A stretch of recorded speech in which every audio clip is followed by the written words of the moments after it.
Bonjour et bienvenue sur cette vidéo. Aujourd'hui, je vais te présenter un GPT que j'ai développé sur ChatGPT. Donc, je l'ai fait le 14 janvier 2024, c'est la date de sa dernière mise à jour. Donc, ça fait quand même quelques mois. Ça fait une petite paire de temps. Donc, je l'ai testé. Donc, dans une paire d'entreprises. Donc, j'avais sélectionné un lot de 4 ou 5 entreprises. Et en gros, ces entreprises-là, je leur avais donné ce GPT afin qu'ils puissent développer leur boutique e-commerce. Donc, en gros, ces entreprises avec qui je bossais. Donc, il y en avait une avec qui je bossais. Après, il y en avait d'autres qui étaient extérieur que j'avais fait effectuer des tests avec eux, et en gros ils avaient des boutiques tous e-commerce en ligne où ils vendaient des produits, donc produits physiques. Il y en avait certains qui faisaient des produits numériques, et ils avaient une problématique, c'était que il fallait à chaque fois créer pour un produit, que ça soit sur WooCommerce ou Shopify. Pour ceux qui sont dans le e-commerce, vous le savez, moi aussi je suis dans le e-commerce numérique et le e-commerce physique, donc je connais les deux par cœur, donc totalement, je sais exactement quels sont les besoins. Et le besoin fondamental quand on a un produit, quand on a surtout plusieurs produits dans une boutique, c'est optimiser titre du produit, description du produit, il y a description courte aussi, des fois éventuellement ça peut être possible, méta-titre SEO, méta-description SEO, le slug, donc l'URL, et ensuite ça peut être des critères spécifiques, ça peut être les tags, ça peut être personnalisé bien entendu. Donc là on vise une très grosse problématique, et c'est qu'il y a des gens qui font ça à la main, qui perdent du temps. Je voyais des alternantes à l'époque, en mi-2023, faire des descriptions produits à la main. J'avais envie d'insulter tout le monde. J'ai dit, c'est quoi ce bordel ? Comment ça se fait que vous connaissez pas ChatGPT pour pouvoir faire ça? Donc c'est la raison pour laquelle je vais vous montrer aujourd'hui un GPT. Je vais vous montrer le résultat final. Et si ça peut vous intéresser, moi je peux en développer un SaaS, et je vais développer après derrière un SaaS qui va être spécialement pour les e-commerce, qui sera adaptable et personnalisable pour n'importe quelle entreprise avec des paramètres. Donc assez parlé. Et j'ai tapé tout simplement serviette de sport. Je suis descendu sur la page 15 ou 20. Vraiment, je suis descendu très loin. Ce qui veut dire que du coup, c'est quelqu'un qui ne rank pas bien. Je suis sur une boutique, quelqu'un qui a mal optimisé son site, qui en quelque sorte, c'est un PrestaShop pour commencer. Et j'ai tapé serviette de sport. Donc là, on a un titre de produit, serviette de sport microfibre marine, d'accord.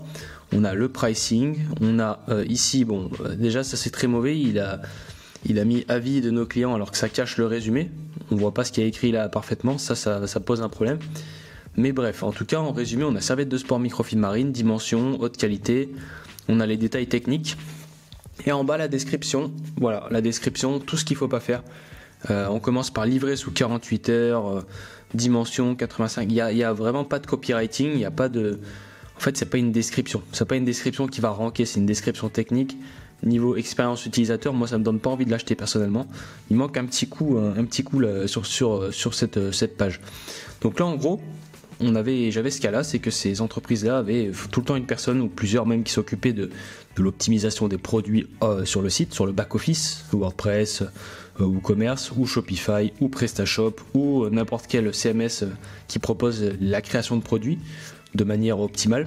Ce qu'il faisait, c'était création à la main. Maintenant, moi, ce que je propose avec le GPT, ce que j'avais proposé à ces entreprises-là, qui étaient vraiment extrêmement puissants, en fait, je ne me rendais pas vraiment compte sur le moment où j'avais développé ça, parce que ça faisait partie des avant-gardistes à l'époque, ceux qui créaient des GPTs comme ça, en janvier 2024, puis j'en avais déjà créé avant, bien entendu. Donc là, je prends les détails techniques.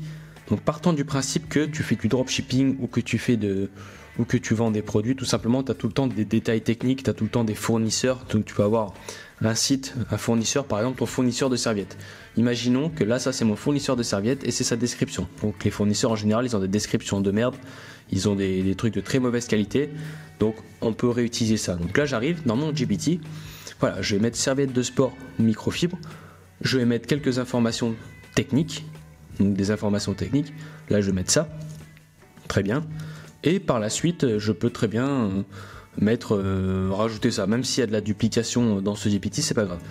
Et là je vais entrer, donc là j'envoie ça rapidement, donc imaginons que j'ai récupéré toutes les informations de mon fournisseur, et maintenant le GPT, lui, ce qu'il va créer, donc là voilà, il va créer un titre, donc serviette de sport microfibre marine avec le mot-clé séchage rapide. Donc ce qui veut dire que là tu peux éventuellement te placer sur serviette sport séchage rapide, tu peux te placer sur serviette séchage rapide, etc. Ça peut être des mots-clés, donc ça c'est intéressant. On a une description qui est rédigé en HTML, donc ça c'est du balisage spécifique. Je vais te montrer, on va aller sur Shopify et on va aller sur WooCommerce, on va aller sur les deux, comme ça je vais te montrer exactement comment comment ces entreprises faisaient les copier-coller. C'est les directives que je leur avais données bien entendu. En phase 1, donc là c'est du copier, donc allez on va mettre le titre, on va copier, on va le mettre sur WooCommerce, on va le mettre sur Shopify, on va le mettre sur PrestaShop, mais par exemple, bien entendu tout ça c'est possible d'automatiser. C'est pour ça que nous, dans notre société, on met en place ces systèmes-là où on automatise ce processus. C'est-à-dire que là, à la place de prendre ça, numéro 1, copier-coller, on va le copier-coller, numéro 2, numéro 3, nous, en fait, on va injecter tout ça de manière optimale dans le site, dans votre site directement. C'est pour ça qu'on gagne du temps. Donc voilà, en gros, ce qui est fait, c'est le titre du produit, la description du produit. Donc voilà, idéal pour toute activité sportive, notre serviette en microfibre, là tu vois on rajoute du mot-clé, il met la dimension, combine légèreté et efficacité, donc c'est pour ça qu'en fait il faut du contexte. Donc en général les fournisseurs mettent du contexte, les détails techniques c'est des contextes parfaits. Donc ça va donner la dimension, ça va donner séchage rapide, etc. Mais concrètement c'est qu'il faut faire une vraie description. Maintenant, mots-clés, voilà, il propose des mots-clés, donc ça peut être intéressant, ça peut toujours servir. Ça dépend en fait pour quel CMS, mais par exemple sur WooCommerce, pour ceux qui utilisent Yoast SEO ou RankMath, nous avons la possibilité de mettre des mots-clés pour pouvoir ranker sur ce produit-là. Sur Shopify, c'est différent, les mots-clés ne sont pas pris en compte de la même manière, et sur PrestaShop, je ne me rappelle plus comment ça fonctionne. Donc métatitre SEO, donc là on a un métatitre, métatitle, c'est le même, là ça a été le même que le titre qui a été créé. Ensuite métadescription, voilà métadescription, donc là on ne dépasse pas les 130 caractères, on évite de dépasser les 130 en général. Découvrez notre serviette de sport en microfibre marine, 70 x 120 cm, séchage rapide ultra légère, idéal pour vos activités sportives, livraison en 48 heures. Pas de bullshit, tous les détails sont là, tous les détails sont présents, c'est parfait. On n'a pas besoin de se prendre la tête et on a même le slug. Donc serviette-sport-microfibre-marine. Petite pause. Si vous voulez vous former gratuitement à l'IA, à l'automatisation et aux techniques de growth, je vous invite à aller sur mon site furibiz.com. Vous y retrouverez des formations gratuites et des formations payantes qui vont vous permettre de devenir l'élite de demain. Allez, on peut y retourner. On n'a pas le 2, donc vous voyez, on n'a pas serviette de sport en microfibre couleur marine. Perte de temps, là c'est un slug optimisé. Plus le slug est court, plus il va être optimal pour ranker sur les, on va dire déjà pour être lisible pour l'utilisateur et pour ranker, on va dire que c'est beaucoup plus optimal d'avoir des slugs, des URL courts.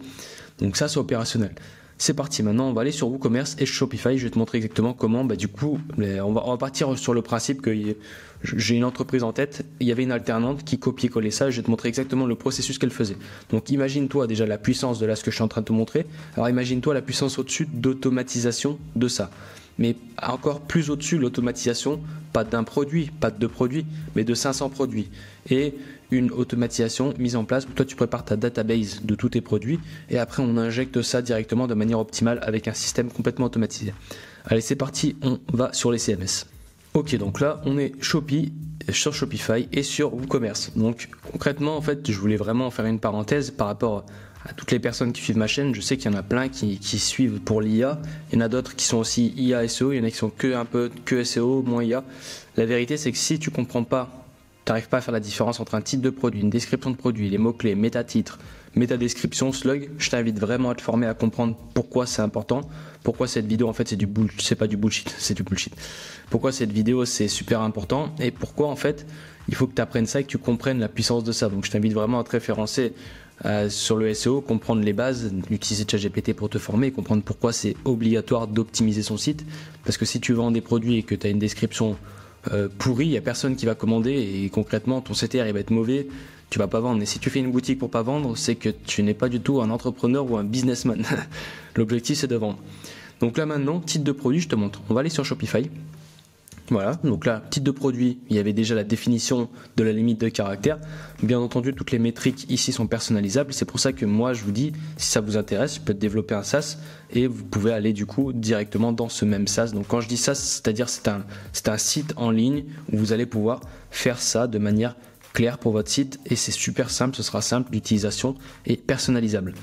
Donc là maintenant, voilà, le titre produit il est bon, toutes les métriques sont respectées en termes de limite de caractères. Maintenant là je suis sur WooCommerce, donc WordPress WooCommerce, je colle mon produit, titre c'est pareil, on met le titre ici, ok. Maintenant on va descendre, on va venir récupérer la description, donc un petit copier, On va aller sur ici Shopify, mais on fait pas l'erreur de coller le HTML ici parce que ça va pas du tout se voir. On supprime, on clique sur la petite balise ici là, ça c'est important, afficher le code HTML. Ensuite, bon là on peut virer le commentaire, on peut coller et on peut recliquer sur l'éditeur. Ce qui veut dire que ça va directement en fait auto-mapper les textes en gras, les H3, les H2, etc. Donc ça c'est les balises HN et vous avez une description, tu vois, elle est claire, elle est nickel. Ça c'est une description, si elle se trouvait clairement ici, ça serait beaucoup plus professionnel de une, beaucoup plus lisible, moins technique mais plus copyrighté. Et derrière, en plus de ça, c'est que ça va ranker, c'est que les algorithmes, si tu fais pas une description claire, le produit il va pas ranker, c'est pas bon. Donc voilà, ça c'est bon. Et sur WooCommerce c'est pareil, on va cliquer sur texte ici, on va coller l'HTML et on va revenir sur visual et ça va automatiquement mapper toutes les balises HTML. Voilà, H2, H3 c'est exactement pareil, balise bold, sur WooCommerce c'est du balise bold et sur Shopify c'est du balise strong, mais là il a pris les deux en compte donc c'est parfait. Donc maintenant on est bon. Ensuite, les mots-clés, donc là par exemple mots-clés, je vais prendre serviette sport microfibre, voilà. Donc là, ça va être uniquement pour WooCommerce, ça va me servir pour Yoast SEO, l'extension Yoast SEO Rank Math, il y a toujours le focus key phrase, donc le focus keyword, on met ici le mot-clé. Ensuite, une fois que ça c'est fait, donc là l'avantage c'est que vous pouvez choisir sur les 5, ça c'est très bien. Ensuite le meta title Shopify, on y va. Shopify c'est tout en bas, modifié, on va venir mettre le meta titre de la page ici, qui respecte bien entendu la limite entre 50 à 70 caractères. On passe sur WooCommerce, c'est la même chose, donc exactement la même chose. Là, je peux tout virer, je peux mettre la méta description, je peux mettre le meta title ici, le SEO title, et après, on peut éventuellement, si on a la place, mettre un petit séparateur ainsi qu'un titre du site, donc site title, ce qui veut dire que là, dans ton référencement, tu auras ton meta title ici, plus le séparateur que tu auras défini dans tes paramétrages de plugin SEO, et derrière, tu auras le nom de ta boutique si tu l'as bien défini dans les paramétrages SEO. Donc là, du coup, on est sur ça. Donc ça, c'est bon. Donc là, maintenant, on est bon. On passe à la suite. Métadescription. Métadescription, on passe sur Shopify. Donc là, on a une grosse métadescription entre 320. On a une limite de 320 caractères sur Shopify, alors que WooCommerce, on est à 130 à peu près. Donc c'est pour ça que là, voilà, moi j'aime bien faire court comme ça, nickel, je colle. Découvrir notre serviette de sport en microfibre marine, nanana. Donc ça, c'est OK. Et maintenant, pareil sur WooCommerce, on va le mettre la métadescription ici. Donc là on est bon, la métadesk, et il manque plus que le slug. Donc le slug je viens le prendre ici. Sur Shopify le slug c'est l'encre, elle va se mettre ici, donc l'encre, le slug, l'URL, ce qui va suivre de nom de domaine. Ça c'est on va dire c'est la catégorie, enfin c'est la catégorie en product, et là on a l'encre, serviette, etc. Et pareil pour Shopify, pour WooCommerce. Hop, je colle ici mon slug, et là j'ai un produit optimisé. Bon, bien entendu, il manque quoi? Il manque de mettre des images, il manque les éléments. Mais à titre de référencement naturel, si tu optimises un produit comme ça, c'est parfait. Donc ça, c'est vraiment optimal, c'est ce qu'il faut faire. Et toute la journée, en fait, j'avais cette alternante que je voyais, qui bossait, qui faisait du copier-coller, etc. Au début de ChatGPT, bien sûr. Maintenant, à l'heure actuelle, on peut faire des injections en automatisation de manière très qualitative, avec vraiment beaucoup de variables. On ajoute une partie du branding, on entraîne une IA concrètement sur le business.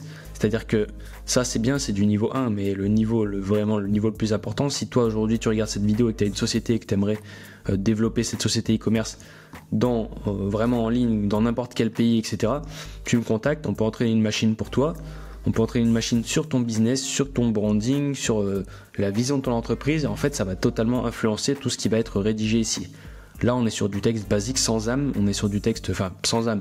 C'est du texte sans âme, il n'est pas relié à un branding, il n'est pas relié à par exemple une perspective. Imaginons si c'était Nike, si c'était des serviettes de sport Nike, dans la description on aurait tout simplement serviettes de sport pour la performance, on aurait des mots-clés vraiment plus axés performance par rapport au branding de Nike, ce qui est logique, c'est pas sans âme. Donc c'est pour ça que ça c'est important, il faut apporter cette structure là.